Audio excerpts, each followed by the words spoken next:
Plan your world के podcast में आप सबका स्वागत है। हम स्टार्ट कर रहे हैं इस सीरीज को विद मिस्टर वरुण टामटा, जिन्होंने ऑलरेडी काफ़ी मूवीज़ में काम किया हुआ है, काफ़ी अलग अलग शोज़ में काम किया है, थिएटर में काम किया है। हमारे साथ में काफ़ी समय से हमारे प्लान योर वर्ल्ड के लिए भी चीज़ें बनाई हैं सर ने। सो आज जानेंगे उनका अपना करियर का सफ़र और जानेंगे साथ में कि वो फाइनेंस कैसे मैनेज करते हैं। भाई हम प्लान योर वर्ल्ड में है तो ये तो छोड़ ही नहीं सकता इस सवाल को कि वो क्या करने वाले हैं अपने पैसे के साथ, कैसे रिटायरमेंट होगा, कैसे उनका इंश्योरेंस उन्होंने मैनेज किया, क्या उतार चढ़ाव उन्होंने देखे। बिकॉज हम सभी को पता है कि एक्टिंग का मतलब है कि जिसमें लंबा समय लगता है, and specially if you belong to a middle class family then struggle बहुत ज़्यादा लंबा होता है। सर किसी पहचान के मोहताज नहीं है, तो उनके साथ शुरू करते हैं। Sir welcome to plan your world show. Thank you sir. सबसे पहले शुरू करूँगा कि आपकी जो जर्नी अभी तक रही वो कैसी रही, आपका अपनी करियर में आपकी जर्नी कैसी? मेरी जर्नी ये कहूँगा कि बहुत ज़्यादा स्टेबल नहीं रही अभी तक जो है, क्योंकि जिस प्रोफेशन में मैं हूँ वो प्रोफेशन अनसर्टेनिटी का है, जिसमें किसी भी किस्म की कोई सर्टेनिटी नहीं होती है।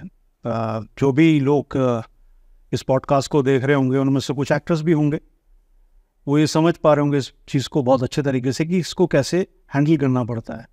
तो मेरी जर्नी आपने पूछा कि शुरुआत से कैसी रही, मुझे शौक था एक्टिंग का, लेकिन आप जानते हैं जैसे मिडिल क्लास फैमिली में कि पेरेंट्स अलाउड नहीं करते हैं किसी चीज़ को, तो उसमें स्ट्रगल करना पड़ा।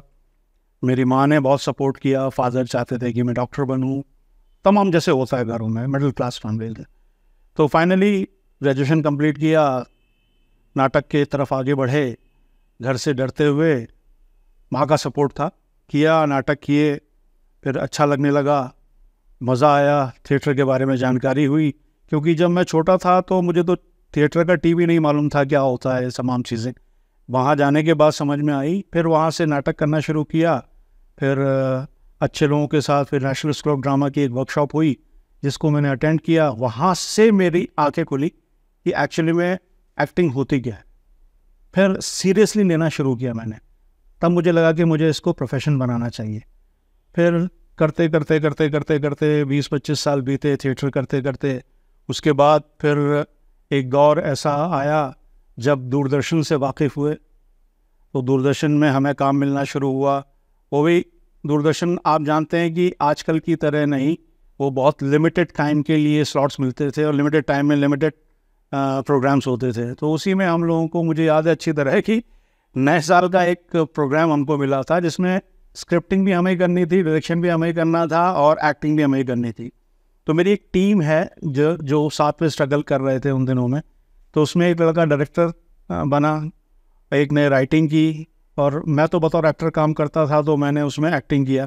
तो वो एक बड़ी ही फ़नी वे में, हम आज भी उसको देखते हैं, कभी वो यूट्यूब में है, कभी देखते हैं तो हमें लगता है था कि हम कैसा काम कर रहे हैं, कैसा काम किया हम लोगों ने। फिर वहाँ से धीरे धीरे धीरे धीरे करते करते करते करते फिर हम फिल्मों की तरफ आए। फिल्मों की तरफ आए तो हमें पहली फिल्म मिली हमें इश्कज़ादे। हम बड़े एक्साइटेड थे, यशराज बैनर की फिल्म थी। उसका ऑडिशन शहर के अंदर हुआ, उसमें तमाम लोग आए और उसमें से तकरीबन उसमें पूरे उत्तर प्रदेश से लोग थे जो ऑडिशन के लिए आए थे। तो उसमें से 20-25 एक्टर्स का सिलेक्शन हुआ, जिसमें से एक मैं भी था। बड़ा एक्साइटमेंट था कि बड़ी फिल्म है, यशराज की फिल्म है, बचपन से हमने उनकी फिल्में देखी हैं। उस फिल्म को करने का मौका मिला। हालांकि उस फिल्म में करने के लिए हम लोगों के लिए कुछ था नहीं। हम लोग उसमें एक वर्ड हमको पहली बार सुनने को मिला था, फ्लंकी। उस स्क्रिप्ट में लिखा था फ्लंकी। तो हमने कहा फ्लंकी होता क्या है, पहले इसको डिक्शनरी में खोजा जाए। तो फ्लंकी होता था वो जो एक्टर्स के पीछे गूंस होते हैं, जो उनके साथ चलते हैं, वो कैरेक्टर हम लोगों को मिला था।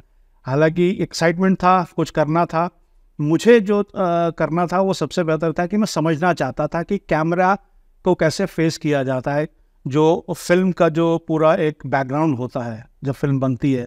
तो मैं और मेरा एक दोस्त है जयशंकर पांडे, हम दोनों उस फिल्म में साथ में थे। तो हम दोनों का मकसद ये था कि हम काम करें और साथ में समझें कि कैमरा क्या होता है, कैमरे के पीछे एक्टिंग कैसी होती है, डायरेक्टर कैसे काम करता है, लाइटिंग क्या होती है, क्योंकि हमें इसमें से किसी भी चीज़ का कोई अनुभव नहीं था। तो हमने ये करने के लिए फ़िल्म हमारे लिए ज़्यादा फ्रूटफुल थी, बनस्पत ये कि हम उसमें एक बतौर एक्टर काम कर सकें। वहाँ से हमारी फिल्मों की जर्नी शुरू हुई। फिर उसके बाद फिल्में मिलती गई, डेढ़ इश्किया मिली मुझे, फिर उसके बाद मुल्क मिली, रेड मिली, थप्पड़ मिली, ऐसे फिर फिल्में मिलती चली गई, बाटला हाउस मिली। तो इस तरह से अपना चलता रहा। फिर सीरियसनेस आती गई फिल्मों को लेके, क्योंकि थिएटर की एक्टिंग और फिल्म की एक्टिंग में ज़मीन आसमान का फ़र्क होता है। फिर वहाँ से समझ में आई।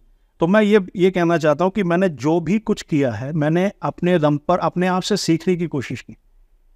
मेरे पास ऐसा कोई स्पेसिफिक गुरु नहीं था।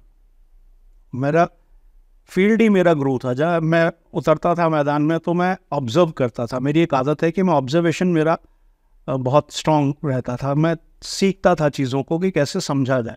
वहाँ से धीरे धीरे ग्रो किया, काम करते गए और अब कर रहे हैं, अभी तक काम चल रहा है काम। सर, जैसे शुरुआत में मिडिल क्लास फैमिली, एक ऑर्थोडॉक्स फैमिली में होता है, आप डॉक्टर बनने की तरफ बात हो रही है और दूसरे साइड एक्टर जी। सो फैमिली में कुछ कन्फ्लिक्ट्स, कुछ बुलडोजिंग, कुछ कि नहीं ये लाइन छोड़नी पड़ेगी, कुछ ऐसा प्रेशर भी? जी, फादर की तरफ से तो बहुत ज़बरदस्त था और मैं अपने फादर से डरता भी बहुत था। लेकिन मेरी माँ ने बहुत सपोर्ट किया। तो माँ ने पापा को समझाया कि ठीक है, नहीं डॉक्टर बनना चाहता है तो क्या ज़रूरी थोड़ी है कि डॉक्टर बने, वो एक्टर बनना चाहता है तो बनने दिया जाए। फिर धीरे धीरे फादर भी मोल्ड हो गए कि चलो ठीक है। बस वो यही कहते थे, जो भी करो अच्छा करो और अपनी कमाई इस तरह से करो कि किसी के सामने हाथ ना फैलाना पड़े। बहुत अच्छा। तो ये एक उनके तरफ से था, तो वो मैं उसको ध्यान में रखता हूँ। तो आज आपको वो सेंस ऑफ प्राइड आपके अंदर होगा सर्टेनली, जो आपके फादर ने कहा। वो प्राइड तो है, लेकिन अनफॉर्चुनेटली इस फील्ड में सर्टेनिटी नहीं है। मैंने जैसे पहले बोला, तो काम का जो फ्लो होता है, सपोज आप एक बिजनेसमैन हैं, आप कोई बिजनेस स्टार्ट करते हैं तो शुरू में आपको स्ट्रगल करना पड़ता है, लेकिन एक टाइम पीरियड के बाद वो ऑटो मोड पे आ जाता है, वो काम करता है जी। लेकिन एक्टिंग में ऐसा नहीं है। एक्टिंग कभी भी ऑटो मोड में नहीं आती है, कभी नहीं होती ऑटो मोड में। वो हमेशा आपको हर पल नया के लिए स्ट्रगल करना ही पड़ता। एक काम है, वो काम ख़त्म तो आपको दूसरे के लिए स्ट्रगल करना। जी। तो ये चीज़ हमें तब नहीं पता थी जब हमने इस फील्ड में कदम रखा था। जी। ये हमें एक्सपीरियंस से आई। वो चीज़ जो आप पूछना चाह रहे हैं, वो एक डर हमेशा बना रहता है, और मुझे लगता है कि वो ज़्यादातर एक्टर्स के साथ हमेशा बना रहता है। मैंने वो देखा जब टीवी पे आ रहा था क्लिपिंग उनके सुशांत सिंह राजपूत जी के डेथ के बाद में, तो वो बैंक वाले से बोल रहे हैं कि मुझे ऐसा प्लान दे दो कि मेरा रिटायरमेंट के बाद का पैसा आते रहेगा, मैं इन्वेस्ट कर दूं और लगातार पैसा आता रहे। मैं समझ सकता हूँ इस बात को। जी। आपने इस जर्नी में अलग अलग एक्टर्स के साथ में काम किया, किसके साथ सबसे ज़्यादा आपको मज़ा आया? देखिए, वैसे तो सारे एक्टर्स, प्रोड्यूसर्स, कोई भी? जी, वैसे तो ज़्यादातर एक्टर्स अच्छे ही होते हैं, एक्टर्स हीरोज़ अच्छे ही होते हैं, लेकिन जिनके साथ मुझे काम करने में ज़्यादा कंफर्टेबल, देखिए एक एक्टर को कंफर्टेबल होना बहुत ज़रूरी होता है। वो कंफर्टेबल मैं जॉन अब्राहम के साथ, मैंने उनके साथ 2 फिल्में की हैं। वो कंफर्टेबल मैं वहाँ हुआ, और उनका अप्रोच अपने को एक्टर को लेके, देखिए हम स्ट्रगल करके जब एक जगह पहुँचते हैं और जो एक एस्टैब्लिश एक्टर जब आपके सामने आता है ऑन कैमरा, उस वक्त आपका पूरा का पूरा ध्यान अपने काम पर होता है। और जब कोई एस्टैब्लिश एक्टर आपके सामने होता है और अगर वो कंफर्टेबल नहीं आपको कर रहा है या आप उसके साथ कंफर्टेबल नहीं है, तो आप परफॉर्म नहीं कर सकते हैं। बिल्कुल। तो वो शायद इस बात को समझ गए थे कि ये एक्टर को थोड़ा सा अनईजी हो रहा है करने में, तो वो मेरे पास खुद चल के आए, मुझसे बातचीत की, मुझे ईज़ किया, उन्हें कंफर्टेबल किया। जब मैं कंफर्ट हो गया, उसके बाद हम लोगों ने सीन किया, तो मुझे ये लगा कि इस एक्टर, ये स्टार है, वो जॉन अब्राहम हमारे भारत के एक स्टार हैं वो। तो वो एक एक्टर को, मुझ जैसे अदना से एक्टर को वो एक कंफर्ट कर रहे हैं। वो इसलिए नहीं कि मैं नया हूँ, वो इसलिए भी शायद कि वो सीन, वो फिल्म अच्छी बन सके। डेफिनेट वो सोच उनके ऊपर, तो यही सोच मुझे जो है उनका फ़ाइल बनाती है, इसलिए मुझे वो बहुत अच्छे लगते हैं। और अगर आप डायरेक्टर में बात करें, तो डायरेक्टर जो लिबर्टी देता है एक्टर्स को, वो सबसे अच्छी लिबर्टी देते हैं अनुभव सिन्हा जी। उनके साथ मैंने तकरीबन 4 फिल्में की हैं, 3 से 4 फिल्में की हैं, और हर फिल्म में वो अपने एक्टर को इतनी लिबर्टी देते हैं कि वो परफॉर्म कर सके। आप कभी भी उनसे, कभी आपकी मुलाकात हो या कभी आप उनका कोई इंटरव्यू देखिए, तो वो हमेशा यही कहते हैं कि एक्टर को आप फ्रीडम दो, एक्टर को आप फ्रीडम नहीं दोगे तो वो अपना बेस्ट कैसे निकाल सकता है जी। तो मुझे लगता है कि अनुभव Sinha is the best director जो लिबर्टी देते हैं।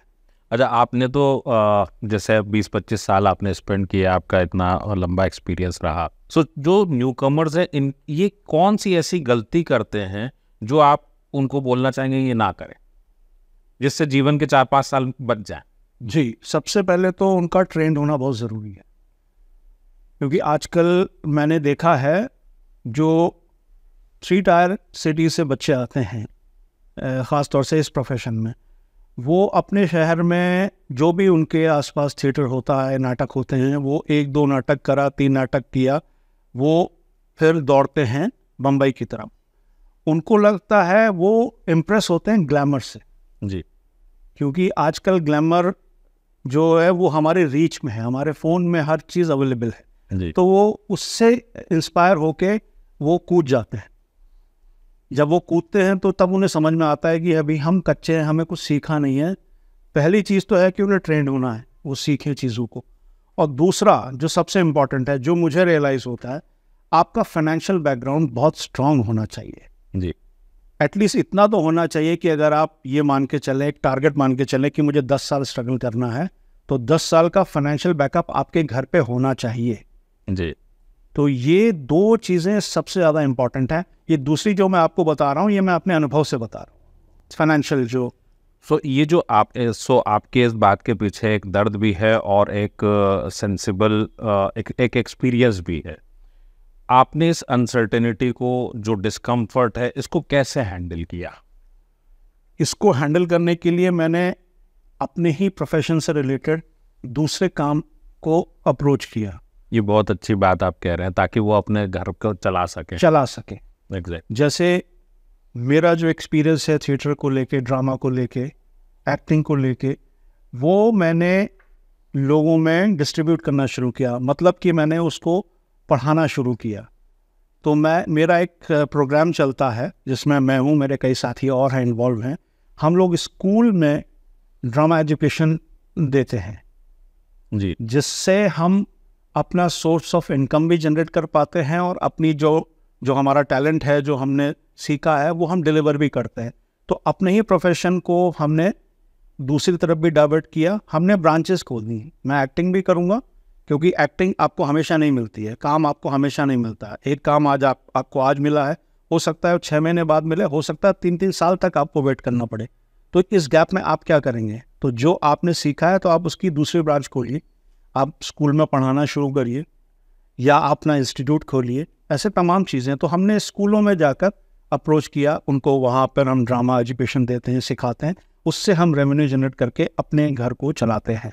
बहुत बढ़िया। और साथ में ये भी है, तो आप जब फाइनेंस की बात आ रही है, डेफिनेटली आपके इस जर्नी में फाइनेंस का अपने आप में फाइनेंस का एक बहुत बड़ा रोल है। बहुत बड़ा रोल है। सो फाइनेंशियल, अगर मैं गलती की बात करूं, कोई एक ऐसी गलती लाइफ में जो आपको लगता हो कि ये फाइनेंशियल गलती मैंने की, कोई एक ऐसी गलती? वो सबसे बड़ी गलती है कि मैंने कभी पैसे की अहमियत नहीं समझी थी। मैंने कभी उसको बचाने की नहीं समझी। जबकि उसके ठीक ऑपोजिट मेरी वाइफ जो हैं, वो हमेशा मुझे टोकती है, आज भी टोकती हैं कि तुम पैसे बचाते नहीं हो। जी। तो मुझे लगता है कि ये मेरा सबसे बड़ा ड्रॉबैक है, ये मेरी सबसे बड़ी वीकनेस है कि मैं पैसे को बचाता नहीं हूँ, कहीं इन्वेस्ट नहीं करता हूँ। जो आता है मैं उसे सोचता हूँ कि खर्च कर लेता हूँ, या इधर उधर मतलब चीज़ों में खर्च होता है। वो ऐसा नहीं है कि उसको मैं कहीं इन्वेस्ट करूँ। वो इन्वेस्ट वाला जो है, वो मेरे पता नहीं मेरी लाइफ में नहीं है या मेरे खून में नहीं है, वो हो नहीं पाता है मुझसे। लेकिन मुझे दर्द भी है कि मेरे पास पैसा नहीं है, फाइनेंस नहीं है। देखिए, मैं जो यहाँ तक जानता हूँ, पैसा तो आपने अच्छा खासा अर्न किया, बचा ना हो वो एक अलग बात है। जी। सो ऐसा क्या रीज़न है, पहला कि पैसा नहीं बचता, नंबर 1, ताकि जो नए लोग आपको देख रहे हो वो भी उस गलती को ना करें, एक पॉइंट। तो ऐसा क्या रीज़न है कि पैसा नहीं बचता? मुझे पैसा नहीं बचता, उसका रीज़न ऐसा तो कुछ नहीं, बस मेरी आदत खर्च करने की ज़्यादा है। जी, मतलब मेरे पास पैसा, मुझे ऐसा लगता है कि, और ये गलत सोच है, मैं इसको अप्रिशिएट नहीं करता हूँ। मुझे ऐसा लगता है कि पैसा आ गया है तो अभी इसको भरपूर खर्च कर लो, फिर काम आएगा, आ ही जाएगा पैसा। मैं कभी फ्यूचर के बारे में नहीं सोचता। इसको मैं कॉन्फिडेंस मानूं या इसको केयरलेसनेस मानूं? इसको आप कॉन्फिडेंस कतई मत मानिए, ये केयरलेसनेस। इसको कभी कॉन्फिडेंस मत मानिए, क्योंकि अगर कॉन्फिडेंस होता तो शायद मैं बहुत स्टेबल कर चुका होता अभी तक चीज़ों। सो आपके नज़र में अगर मैं बात करूं कि रिटायरमेंट की प्लानिंग, रिटायरमेंट की प्लानिंग के लिए फाइनेंशियल अवेयरनेस का हम लोग टेस्ट लेते ही हैं। सो आपकी क्या राय है कि क्या ऐसा होगा कि आप रिटायर होने के लिए आपका प्लान क्या होगा? मैं ये मानता हूँ एज एन एक्टर आप कभी भी रिटायर नहीं होने वाले हैं जी। लेकिन अगर मैं बोलूँ फाइनेंशियल स्टेबिलिटी या रिटायरमेंट का या एक इनकम का, मैं आपको आपका क्वेश्चन आसान कर देता हूँ। रिटायरमेंट के लिए आपको एक साइड पे बहुत बड़ा कॉर्पस बनाना है, 4 करोड़ 5 करोड़ में भी 7 करोड़ का आपको एक फंड वैल्यू बनानी है, और या फिर आपको एक ऑप्शन है कि आप पैसिव इनकम बना लें। आप किस पे जाएंगे? मैं चाहता हूँ पैसिव इनकम पे जाया जाए जी। कि सोचना ना पड़ेगा। अच्छा, फाइनेंशियल एडवाइजरी की अगर मैं बात करूँ, आप तो बैंकों में गए होंगे, कहीं ना कहीं आप अलग अलग इन्वेस्टमेंट्स भी आपके परिवार में होंगे, तो एडवाइस किससे लेते हैं? एडवाइस किससे लेते हैं? एडवाइस भाई जो वो एक क्या कहते हैं उसको, म्यूचुअल फंड जो सेल करते हैं, वो आपके आसपास ही आपके दोस्त होते हैं, तो आप अपने दोस्तों में से चुनते हैं, भाई आप म्यूचुअल फंड का काम करते हो तो प्लीज़ मुझे बताओ यार, कुछ थोड़ा इन्वेस्टमेंट करना है, इससे ये हो गया। या फिर हम इंश्योरेंस ले लेते हैं। तो आपने अच्छा एक बात बताइए,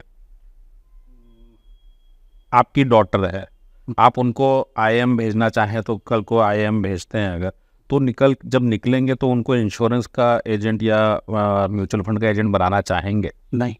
क्यों बनाना चाहेंगे? तो फिर ये लोग उससे एडवाइस कैसे ले सकते हैं?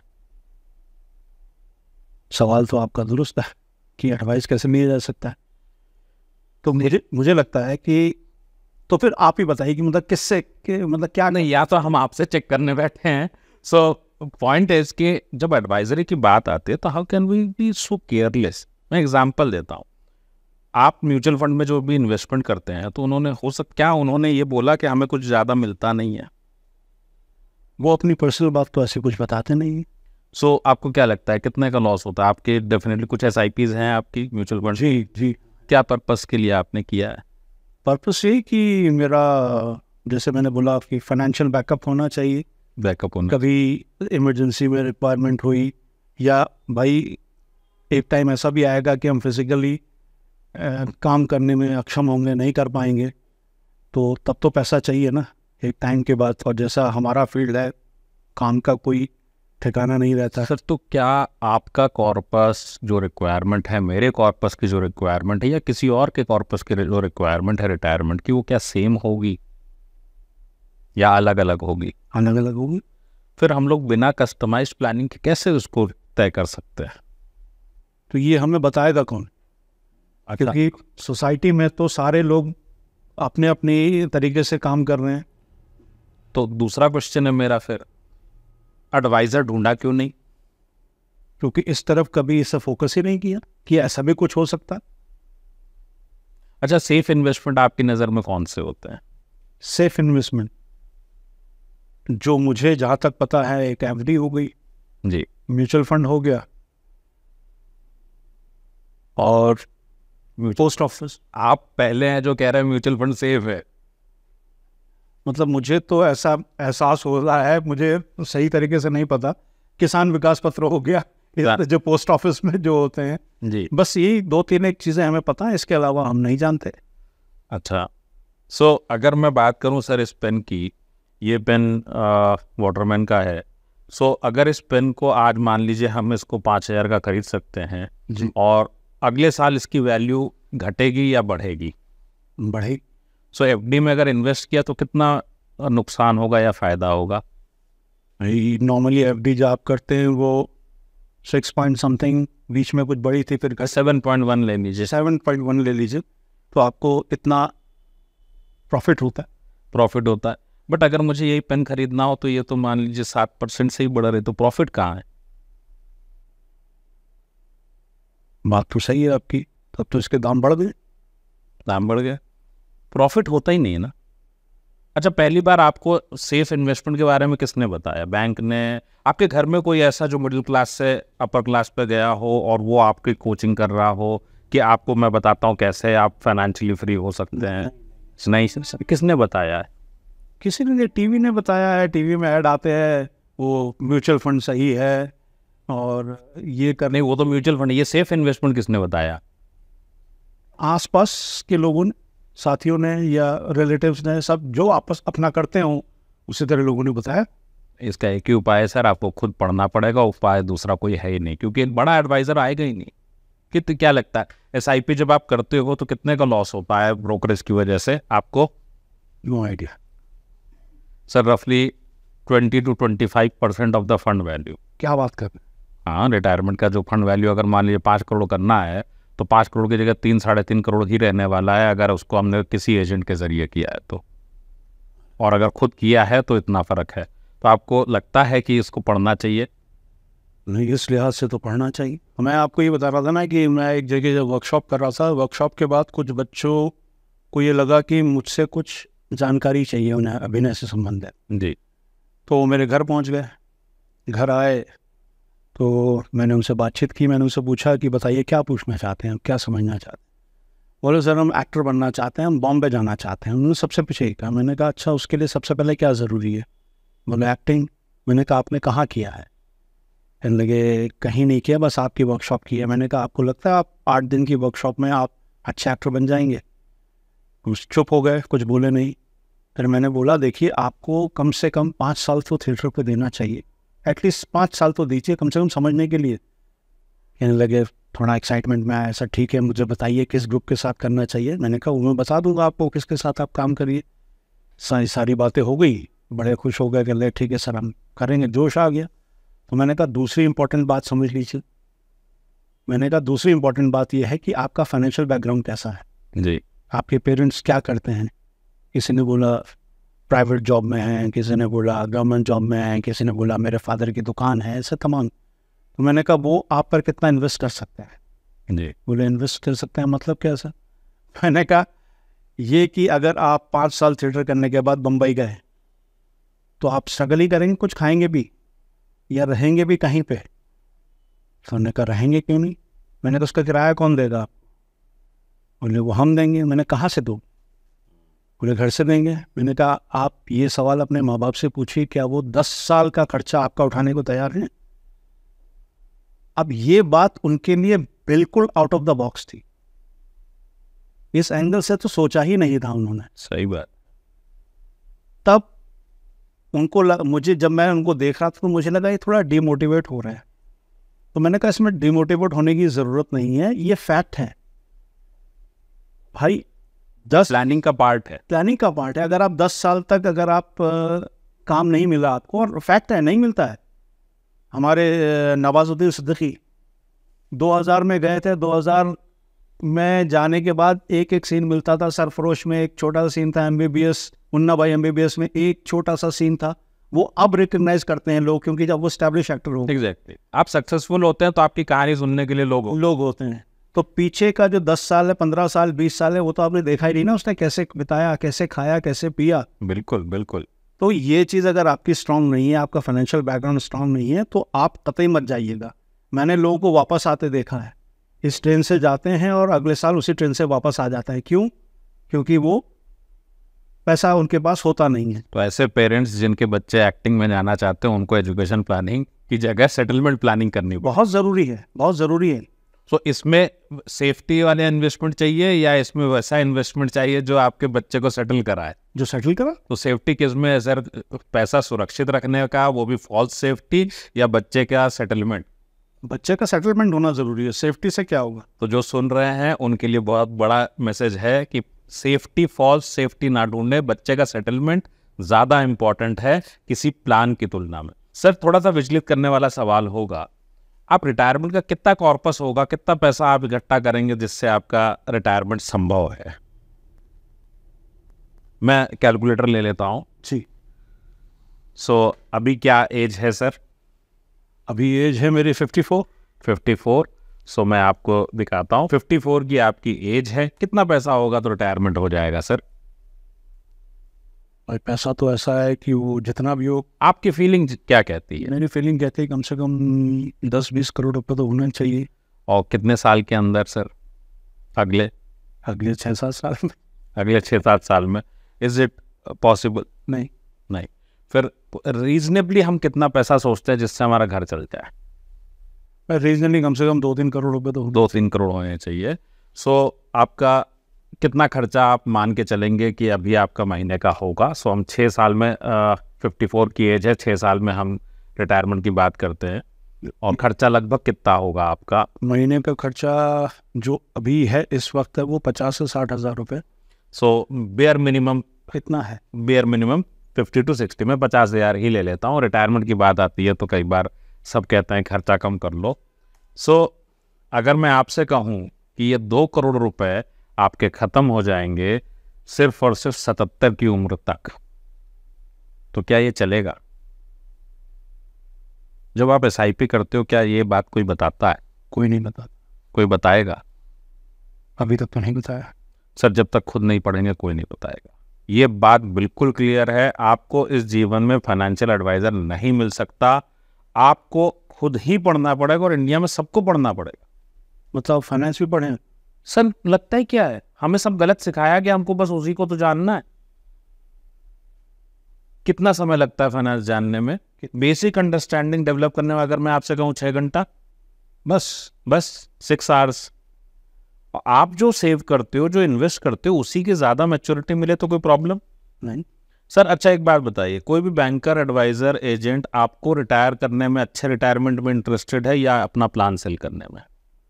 वो तो अपना प्लान ही सेल करते हैं। मुझे तो अब ऐसा महसूस हो रहा है। और मैं आपको एक बात बताना चाहूँगा साथ में, ये जो 2 करोड़ आपने फिगर बोली है, अगर आप इससे ऑल्टरनेट इनकम बनाते हैं रिटायरमेंट का कॉर्पस बनाने की जगह, तो शायद आपका रिटायरमेंट 40 लाख रुपए से पॉसिबल है। ये फाइनेंशियल स्ट्रैटेजीज को जानने का फ़ायदा है। 40 लाख से अब कमा के तो आप ही को देना है, 2 करोड़ दीजिए चाहे 40 लाख, पैसा आपका है। सो हम आपको अपनी तरफ से मनी IQ क्लास का कूपन ज़रूर देंगे। आप पढ़ना चाहेंगे तो आप उसको पढ़ पाएंगे। ट्यूसडे से लेके थर्सडे तक मेरी क्लासेस होती हैं, शाम को 7:30 बजे से लेकर शुरू करते हैं हम लोग, लगभग 9:30 बजे तक चलती हैं, और क्वेश्चन आंसर्स भी हम लोग करते हैं, और रिकॉर्डेड वर्जन ये भी है। तो हम मनी वाइज ब्लूप्रिंट आपको साथ में इसके ज़रूर देंगे, ताकि आप अपना एडवाइज़र बनने की शुरुआत इसके साथ कर सकें, और एडवांस पढ़ाई भी करते हैं तो you are most welcome. I want to say something about this program. I have learned a lot of things about finance. The people of India, people of our society want to learn. They should come to your platform to understand what is actually finance. I really appreciate your effort. Thank you, sir. Thank you. And sir, finally, I have one question for you. So I would like you to say something about the newcomers, one message for them that can change their life. And you should also give some details if someone wants to learn from you directly. So wherever they want to contact you, the source or something that you want. For newcomers, I want to say just be your own teacher. Learn whatever you want to become. If you want to become an actor, you want to become a director, just learn the thing, basic thing. Then enter into the field. Otherwise, you won't survive. And secondly, which I realized, your financial background should be more concrete. So passion and finance is important. Very important. Very important.